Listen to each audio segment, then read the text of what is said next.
My name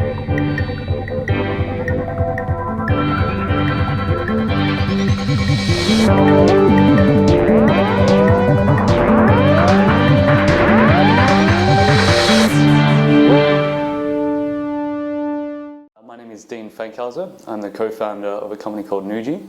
And Nuji, the best way to describe it is like your social wish list.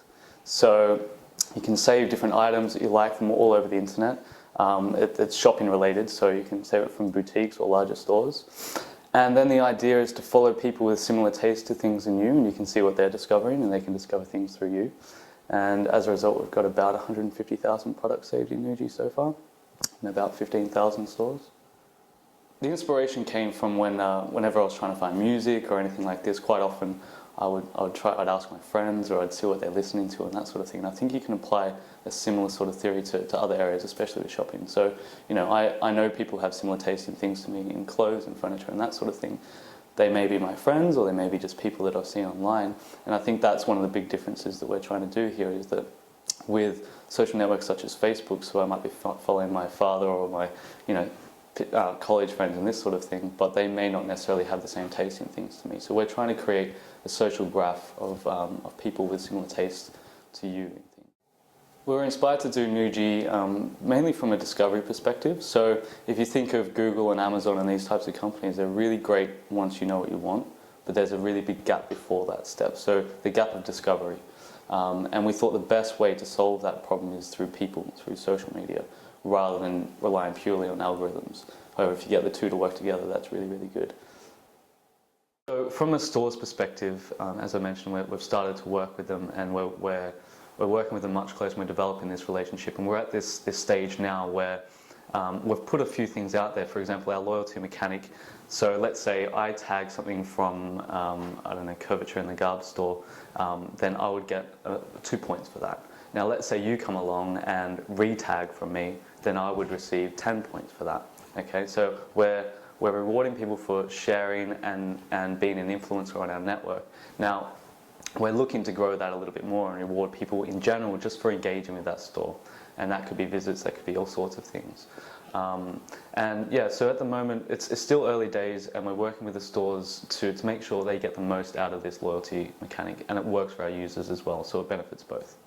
So I think discovery is more interesting through people than through algorithms or anything like that. And I think that's where the real opportunity for social commerce is, by connecting with people who just happen to have the same taste in things to you. So they may not be your family or your friends or your college buddies, just like on Facebook. And I think that's a bit of a problem for Facebook, is that people quite often feel uncomfortable sharing these types of products on that network because it's not necessarily what that social graph wants to see.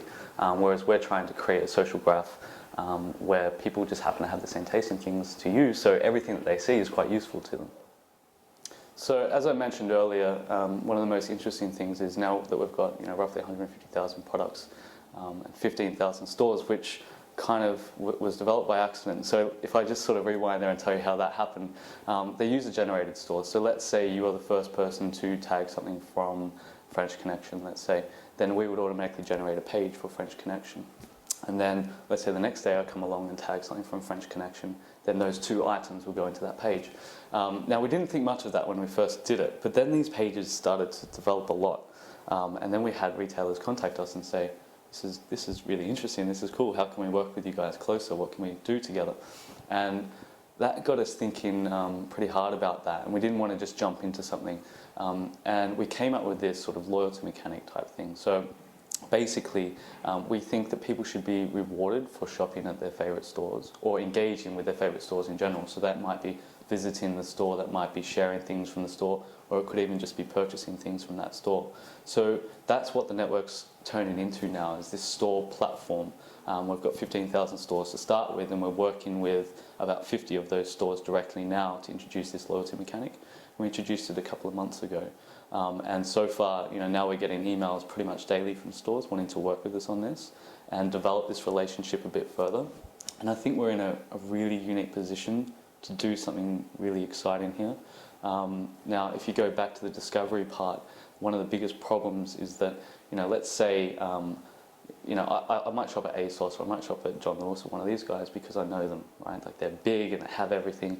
And I think the opposite is starting, well, I'd like to happen, where these smaller stores, these boutiques, should be put on a pedestal up against these bigger ones. And that's what we're really developing here. And I think that's quite exciting, actually. So that's the sort of platform that we're developing, and I think from a discovery perspective, that's really useful for users to discover these smaller, really nice stores that stock amazing things. And I think from a more of a B2B side, that's really interesting for the stores as well, because I think it's a problem that's only increasing. So if you think about, if you're a small store, you might have a great store down the road here. There's a good chance that you're going to want an online store to complement that. But in today's world, right now, the only resource that you have to be discovered is through Google. And that's really difficult. I mean, if you're battling for keywords on jeans or a brand, you're never going to compete with the bigger players. And so we want to sort of create an opportunity for these smaller stores to really stand up against the big ones. We want to work with the big ones as well, but at least put them on a level playing field. So.